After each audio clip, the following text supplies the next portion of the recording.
अब हम आते हैं क्लासिफिकेशन ऑफ टेक्सटाइल। जैसा कि मैंने आपको टॉपिक बोला था कि वस्त्रों को या रेशों को हम किस तरीके से विभाजित करते हैं या क्लासिफाई करते हैं, उनका वर्गीकरण करते हैं।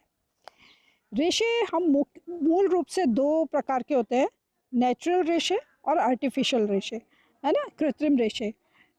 नेचुरल रेशे यानी कि जो नेचर से प्राप्त होते हैं, और कृत्रिम रेशे यानी कि जो हमें किसी भी कृत्रिम रूप से प्राप्त होते हैं। वो मानव निर्मित भी हो सकता है और आर्टिफिशियल वे में ना, आर्टिफिशियल में, हाँ, वो मानव निर्मित भी हो सकता है, यानी मानव द्वारा बनाया गया रेशा भी हो सकता है, और रीजनरेटेड भी हो सकता है कि आपने नेचर से उसका रॉ मटेरियल लिया और उसके बाद में आप उससे रेशा तैयार करते हो।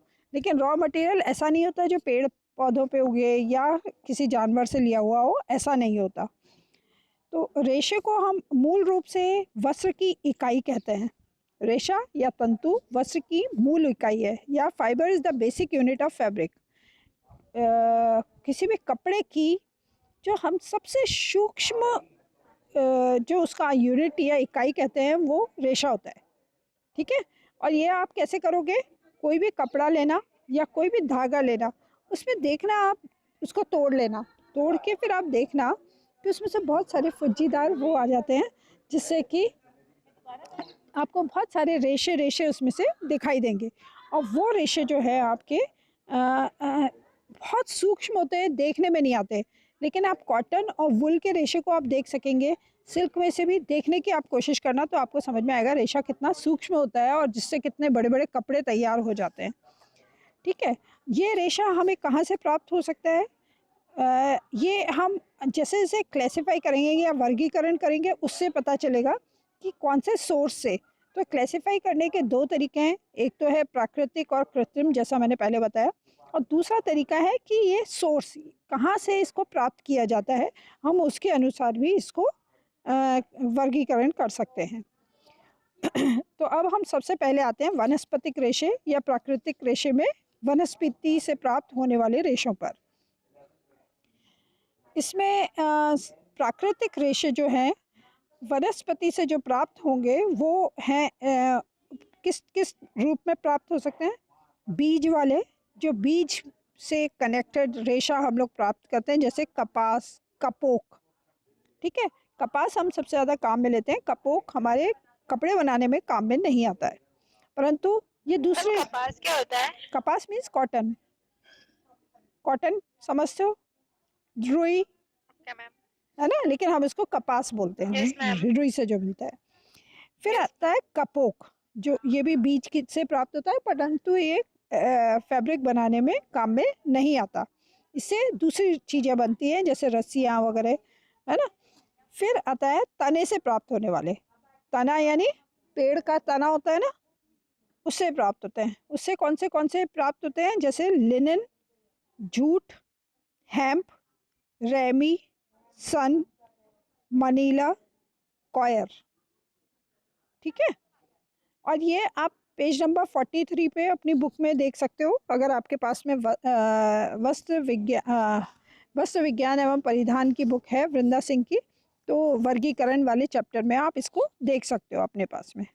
ठीक है, फिर आता है तीसरा, पत्ते वाले, जो पत्ते से प्राप्त होते हैं, जैसे पिना और सीसल, है ना।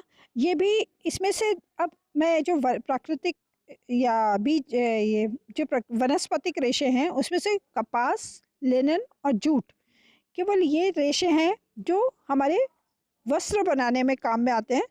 बाकी हेम्प, रेमी, सन, मनीला, कॉयर, ये सब कोई गद्दे बनाने में काम में आता है, कोई क्या बोलते हैं, रस्सियाँ बनाने में काम में आता है, या विभिन्न इंडस्ट्रियल पर्पस में काम में आता है, बट कपड़े इससे नहीं बनते हैं। फिर आता है प्राणिज। प्राणिज यानी कि जो प्राणी से प्राप्त हो, किसी भी एनिमल से प्राप्त होने वाला प्राणिज रेशा कहलाता है। इसमें दो ही रेशे हैं, ऊन और रेशम, दोनों ही हमारे वस्त्रों को बनाने में काम में आते हैं। ऊन यानी ऊनी वुल, और रेशम यानी सिल्क, है ना, इसके बारे में फिर हम एक एक चैप्टर अलग अलग पढ़ेंगे, तब आपको मैं डिटेल में समझाऊंगी। फिर आता है खनिज। खनिज जिसमें कि सोना, चांदी, एस्बेस्टस आते हैं। ये आपने देखा होगा, पहले राजा महाराजा सोने के वस्त्र पहनते थे, चांदी के वस्त्र पहनते थे। तो कैसे बनते थे? जो सोना चांदी होता था उससे धागा बना लिया जाता था, पतला तार खींच लिया जाता था और उसको उससे फिर कपड़ा बुना जाता था। परंतु क्योंकि इसमें फ्लेक्सिबिलिटी नहीं होती तो कपड़ा वहाँ से टूट जाता था। आपके जरी जो है वो उसका एग्जाम्पल है, हम जरी वाली साड़ी पहनते हैं तो उसमें आपने देखा होगा कि खनिज या ये चांदी की जरी काम में ली जाती है। फिर हम सेकंड कैटेगरी पे आते हैं जिसमें हम आते हैं कृत्रिम या आर्टिफिशियल फाइबर पे। कृत्रिम या आर्टिफिशियल फाइबर जैसा मैंने आपको बताया दो तरीके के होते हैं, एक मानवकृत और एक संश्लेषित या रासायनिक। मानवकृत यानी मानव द्वारा निर्मित और संश्लेषित या रासायनिक, है ना। मानवकृत में कौन से आते हैं? जो जिसका रॉ मटेरियल तो हमने नेचर से लिया, यानी कि वुड पल्प या कोई भी सेल्यूलोजिक पदार्थ हमने नेचर से लिया, बट उसको हमने केमिकल कॉम्बिनेशन के द्वारा उसका रेशा तैयार किया, जैसे नाइट्रोसेल्यूलोज, क्यूप्रोमोनियम और विस्कस रेयॉन। ये तीनों रेयॉन है और तीनों ही आज के दिन में सबसे ज़्यादा प्रयोग में आ रहे हैं। आपने मार्केट में देखोगे, आप कुर्ते वगैरह खरीदने जाते हो तो एक लचीला सा एक कॉटन होता है और कॉटन की तरह ही एक और कपड़ा होता है जो कॉटन का को रिप्लेस करता जा रहा है, और ये ऐसे लचीला सा कपड़ा होता है, इसको हम रेयॉन के नाम से जानते हैं। ठीक है। फिर आते हैं हम दूसरा, संश्लेषित या रासायनिक। संश्लेषित या रासायनिक में जो प्योरली केमिकल से बनाए जाते हैं उनको हम संश्लेषित या रासायनिक पदार्थ कहते हैं, फाइबर कहते हैं। और इसमें आते हैं जैसे नायलॉन, टेरिलीन, डरवन, सारन, डायनेल, वेलर, fibre glass, Dacron, Orlon, Acrilan, Creslan, Zefran. ये सभी ऐसे रेशे हैं, नायलॉन और टेरिलीन या पॉलिएस्टर आपने सुना होगा नाम, जो हमारे कपड़ों में काम में आते हैं। कोई निटेड में आता है, कोई हॉजरी में काम में आता है, कोई हमारे हम इंडस्ट्रियल पर्पस में काम में आते हैं। परंतु ये वो रेशे हैं जिनके लिए हमें नेचर पे डिपेंडेंट नहीं होता, ये केवल केमिकल के कॉम्बिनेशन के द्वारा बनाए जाते हैं। तो जितनी हमें आवश्यकता हो, जैसी हमें आवश्यकता हो, उसके अनुसार इसका रेशा तैयार हो जाता है और हम उसको अ, अपार मात्रा में इसको यूज़ कर सकते हैं।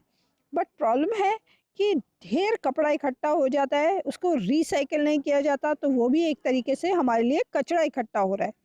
तो उस केस में हमें ध्यान रखना होता है कि कोई भी कपड़े को हम वेस्ट ना होने दें। जैसे खाने के लिए बोलते हैं कि खाना वेस्ट नहीं होना चाहिए, वैसे ही कपड़ा भी कोई भी वेस्ट नहीं होना चाहिए। हम आप कपड़े को यूज़ करो। पहले आपने देखा होगा कि बहुत सारी ड्रेसेस नहीं हुआ करती थी घर में। बड़े बहन की कपड़े छोटी बहन पहन लेती थी, छोटी के उसके छोटी बहन पहन लेती थी, चाचा ताऊ के बच्चे पहन लेते थे। आज के दिन में हर बच्चे के पास में पचासों ड्रेस होती है और उसके बावजूद भी हमेशा ये रहता है कि मेरे पास तो कपड़े ही नहीं है। तो आप एक तो रीयूज़ करना सीखें, फिर उसके अलावा रिसाइकिल करना सीखें। जब जैसे मम्मी की साड़ी है, आप उसमें से स्कर्ट्स बनाइए, सूट बनाइए, ताकि वो रिसाइकिल हो।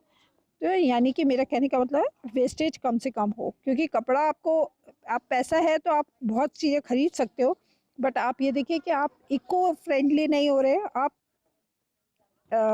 मतलब आप एनवायरनमेंट के ऊपर एक बहुत बड़ा लोड करते जा रहे हैं, है ना।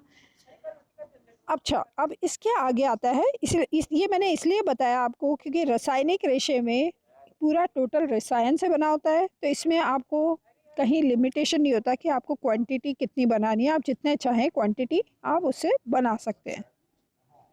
फिर आती है विशिष्ट रेशे। ये वो रेशे होते हैं जो किसी पर्टिकुलर इंडस्ट्रियल पर्पस से या मिश्रित धागे के द्वारा बनाए जाते हैं, परिवर्तित धागे के द्वारा बनाए जाते हैं, तो उसको हम विशिष्ट रेशे कहते हैं। मैं आपको, ये ऐसे तो दिखेगा नहीं,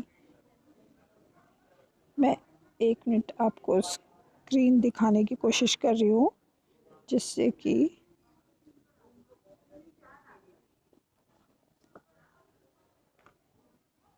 आप देख सके क्लासिफिकेशन कैसे होता है। मैं इसकी फ़ोटो आपके ग्रुप पे शेयर करूँगी तो आप उससे समझ पाएंगे। आशा है आपको समझ में आया होगा सर।